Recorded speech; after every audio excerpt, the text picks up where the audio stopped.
राजाओं का दूसरा ग्रंथ अध्याय 17। इज़राइल में होशुआ का शासन। यूदा के राजा आहाज के 12वें वर्ष एला का पुत्र होशुआ समरिया में इज़राइल का शासन करने लगा। उसने 9 वर्ष तक शासन किया। उसने वही किया जो प्रभु की दृष्टि में बुरा है, लेकिन उसने वैसा नहीं किया जैसे इज़राइल के पूर्ववर्ती राजाओं ने किया था। असूर के राजा शलमन एसेर ने उस पर आक्रमण किया। होशुआ उसके अधीन हो गया और उसे कर देने लगा। असूर के राजा को मालूम हुआ कि होशुआ राजद्रोह कर रहा है, क्योंकि उसने मिस्र के राजा सो के पास दूत भेजे थे और वह असूर के राजा को अपना वार्षिक कर नहीं चुकाता था। इसलिए असूर के राजा ने उसे पकड़ाकर बंदी गृह में डलवा दिया। समरिया असूर के अधीन। इसके बाद असूर के राजा शमन एसेर ने सारे देश पर आक्रमण किया और समरिया तक पहुंचकर 3 वर्ष तक उसके चारों ओर घेरा डाला। होशुआ के राज्यकाल के 9वें वर्ष असूर के राजा ने समरिया को अपने अधिकार में किया। उसने इज़राइलियों को असूर ले जाकर उन्हें हला नामक नगर में, गोजान की नदी हबोर के तट पर और मेदिया के कुछ नगरों में बसाया। इज़राइल के पतन का कारण ये इसलिए हुआ कि इज़राइलियों ने अपने प्रभु ईश्वर के विरुद्ध पाप किया, जो उन्हें मिस्र के राजा फिरौन के हाथ से छुड़ा कर ले आया था। उन्होंने पराये देवताओं की उपासना की थी और उन लोगों के रीति रिवाजों को अपनाया था जिन्हें प्रभु ने उनके सामने से भगा दिया था। इज़राइलियों ने वही किया जो प्रभु की दृष्टि में बुरा है। उन्होंने चौकियों और किलाबंद नगरों में, अपने सब नगरों में ऊंचे पूजा स्थलों में का निर्माण किया। उन्होंने सब पहाड़ियों पर और प्रत्येक छायादार वृक्ष के नीचे पूजा स्तंभ और अशेरा देवी के खूंटे बनवाए। उन्होंने सभी पहाड़ी पूजा स्थानों में उन राष्ट्रों को तरह धूप दिया जिन्हें प्रभु ने उनके सामने से भगाया था। उन्होंने इन कुकर्मों द्वारा प्रभु का क्रोध भड़काया। उन्होंने देव मूर्तियों की पूजा की, यद्यपि प्रभु ने उनसे कहा था तुम यह नहीं करोगे। प्रभु ने अपने नबियों और दुष्टों के मुख से इज़राइल और यूदा को चेतावनी देकर कहा था, अपने कुमार्ग छोड़कर मेरे आदेशों और नियमों का पालन करो जो उस संहिता में लिखे हुए हैं, जिससे मैं तुम्हारे पूर्वजों के लिए निर्धारित किया और नबियों अपने सेवकों द्वारा उन्हें सुनाया था। किंतु वे सुनाना नहीं चाहते थे और अपने उन पूर्वजों की तरह हठी और विद्रोही थे, जिन्होंने अपने प्रभु ईश्वर में विश्वास नहीं किया था। उन्होंने प्रभु की आज्ञाओं, अपने पूर्वजों के लिए निर्धारित विधान और प्रभु की चेतावनी का तिरस्कार किया। वे निकम्मी देव मूर्तियों के अनुयायी बनकर स्वयं निकम्मे बन गए। उन्होंने अपने आसपास के राष्ट्रों का अनुकरण किया, यद्यपि प्रभु ने कहा था उनके समान आचरण नहीं करो। उन्होंने प्रभु अपने ईश्वर के सभी आदेशों का उल्लंघन किया। उन्होंने अपने लिए बछड़े के 2 मूर्तियां बनवाई, पूजा स्तंभ स्थापित किया, नक्षत्रों को दंडवत किया और बाल की सेवा की। उन्होंने अपने पुत्र पुत्रियों को होम बलि चढ़ाई, शकुन विचारों जादू टोना किया।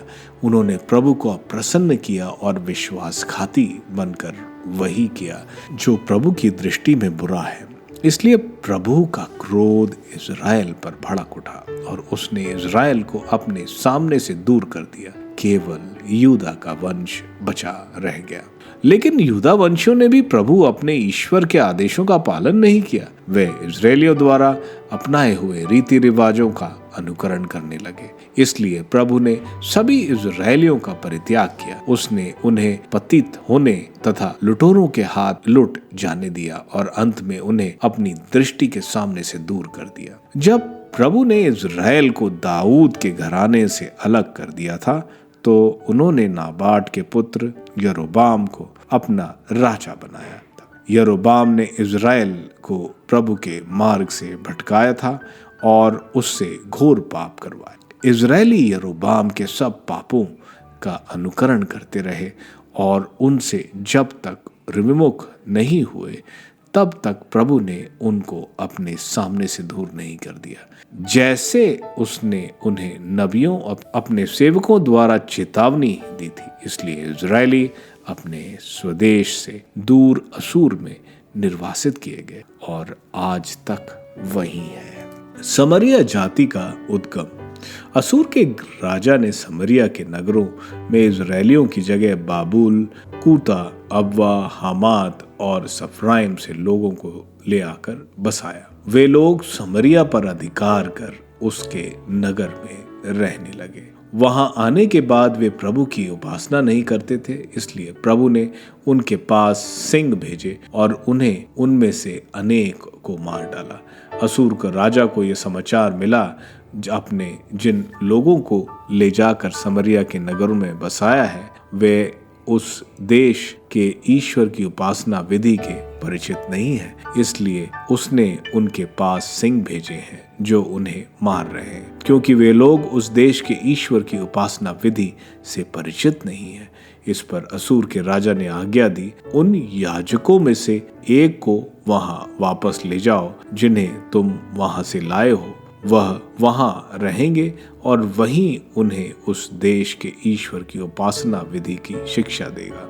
इसलिए उन याजकों में से एक को वहां भेजा गया जो समरिया से ले आए गए थे। वह बेतल में रहने लगा और उसने लोगों को वही सिखाया जो प्रभु की उपासना कैसे करनी चाहिए। फिर भी प्रत्येक जाति ने अपने अपने देवताओं की मूर्तियां बनाई और उनको उन पहाड़ी पूजा स्थानों में प्रतिष्ठित किया जिन्हें समरिया के लोगों ने बनवाया था। बाबुल में आए लोगों ने सुकोत, बनोट, क्रुता से आए लोगों ने नेरगल, हमात के लोगों ने अशीमा, अव्वा वालों में नेहाज, अव्वा वालों ने निबहज और तरताट को प्रतिष्ठित किया। सफरवाइम से आए लोगों ने सफरवाइम के देवता अदमेलेक और अनमेलेक को अपने बच्चों को होम बलि चढ़ाई। वो प्रभु की उपासना करते थे, किंतु वे अपने लोगों में से ही पुजारियों को नियुक्त करते थे जो पहाड़ी पूजा स्थान पे उनकी ओर से देव मूर्तियों की पूजा कर सके। इस प्रकार वे प्रभु की भी उपासना करते थे और उन राष्ट्रों के रीति रिवाजों के अनुसार जिनमें से वे ले आए गए थे अपने अपने देवताओं को भी पूजा करते थे। आज तक वे उन्हीं पुराने रीति रिवाजों के अनुसार चलते आ रहे हैं।